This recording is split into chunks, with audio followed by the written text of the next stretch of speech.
मित्रों नमस्कार।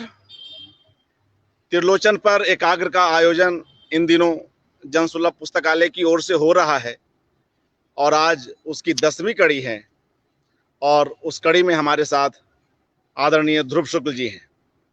आप जानते हैं कि ध्रुव शुक्ल जी का लंबे समय तक त्रिलोचन जी के साथ साहचर्य रहा है। त्रिलोचन संचयिता के संपादक हैं और उन्होंने उन पर फिल्म भी बनाई है। भोपाल, सागर और अन्य कई जगहों पर ध्रुव शुक्ल जी उनके साथ जुड़े रहे हैं, उनकी रचनाओं के साथ गहरे संबद्ध रहे हैं। ऐसे में ध्रुव शुक्ल जी को सुनना एक रोचक और आवश्यक अनुभव जैसा है कि हम त्रिलोचन जी पर उन्हें अधिक से अधिक सुने और उनके विभिन्न पक्षों पर उनकी राय जाने। आदरणीय ध्रुव शुक्ल जी। जी ध्रुव साहब, कृपया अपना वक्तव्य आरंभ करें। अर्पण कुमार, बहुत बहुत धन्यवाद। जी आज के इस कार्यक्रम का जो शीर्षक है वो त्रिलोचन जी के ही एक सोनेट की पंक्ति से बनाया गया है। वो सोनेट आप सुने। काल महासागर की लहरों पर मैं ठहरा, आगे पीछे अगल बगल सब घूम घूम कर देख रहा हूं जल शिखरों को झूम झूम कर, उठते टकराते लय होते।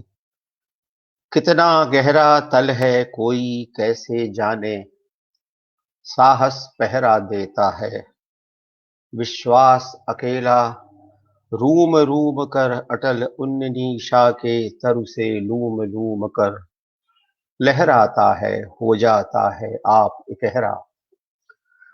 उन लहरों पर हूं जिनके तल में छायाएं, उन लहरों पर हूं जिनके तल में भाषाएं कितनी बैठ चुकी हैं, कितने सुंदर सपने बिला चुके हैं पानी बनकर, सत्य कभी का असत हो चुका।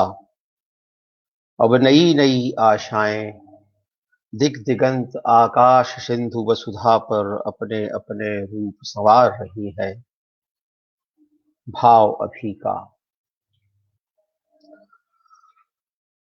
त्रिलोचन जी की कविताओं में अतीत वर्तमान सब एक हो जाते हैं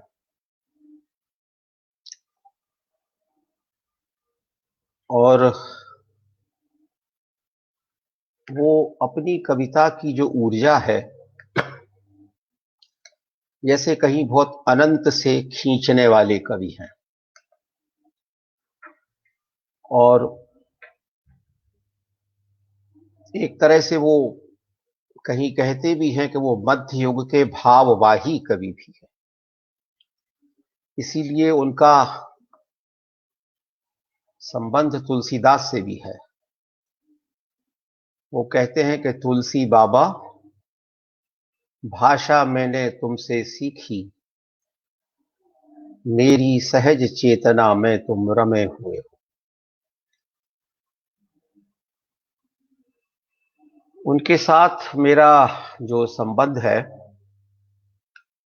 वो 1984 के आसपास शुरू हुआ, जब अशोक वाजपेयी जी ने भारत भवन में एक बड़ा कविता कुंभ किया था जिसमें कई पीढ़ी के लोग आए थे और महादेवी वर्मा ने उसका उद्घाटन किया था।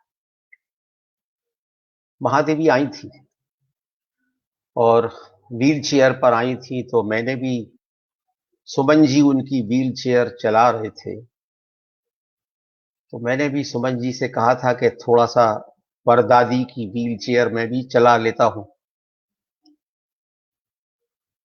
और महादेवी को हमने पहली बार देखा था और त्रिलोचन की कविताएं सुनी थी। कौन कवि नहीं आया था उसमें, तमाम लोग थे और हम लोग बिल्कुल नए नए थे और एक एक कविता हमको उस कविता कुंभ में त्रिलोचन जी के सामने, महादेवी वर्मा के सामने सुनाने का अवसर दिया गया था।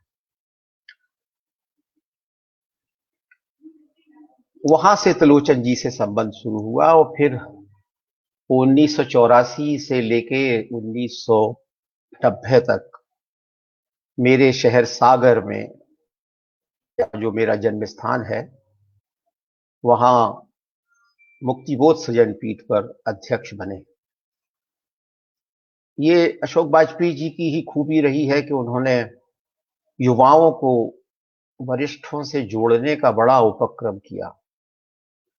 तो उन्होंने 3 पीठ स्थापित किए थे। एक तो भोपाल में निराला सृजन पीठ, जिस पर कौन नहीं आया, निर्मल वर्मा, कृष्ण बलदेव वैद, कृष्णा सोबती, केदारनाथ सिंह, विनोद कुमार शुक्ल, वागीश शुक्ल, ये तमाम लोग आते रहे।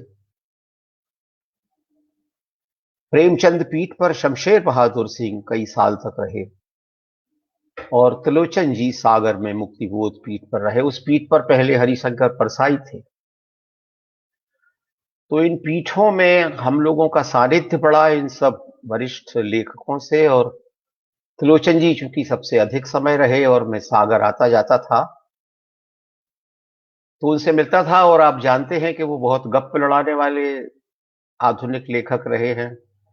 उनको बहुत सारा कुछ स्मरण है, बहुत कुछ यादें हैं उनकी।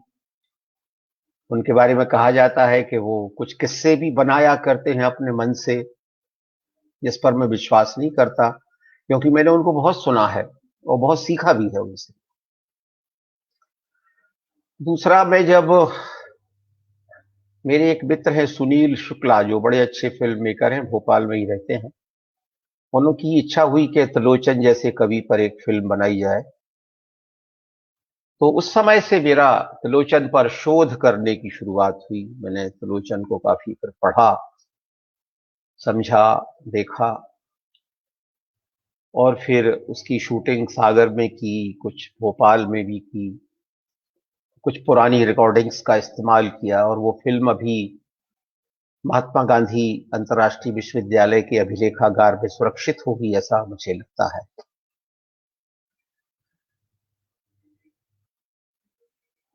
उनकी एक और कविता मुझे याद आती है कि जिसको मैंने कहा ना, मध्य युग के भाववाही। जब मेरे बेटे का ब्याह हुआ अभी 2016 में, प्रियव्रत का, तो मेरी इच्छा हुई कि मैं त्रिलोचन जी की एक कविता अपने बच्चे के शादी के निमंत्रण पत्र पर प्रकाशित करूं। और वो निमंत्रण पत्र काफी पसंद किया गया। लोगों ने वो कविता अपने स्थायी संग्रह में रख ली। वो इतनी अच्छी कविता है। वो कविता भी मैं आपको सुनाता हूं, ताकि आपका त्रिलोचन के प्रति एक, उनके बारे में सुनने की कोई उत्सुकता जगे, कुछ मन बने कि त्रिलोचन किस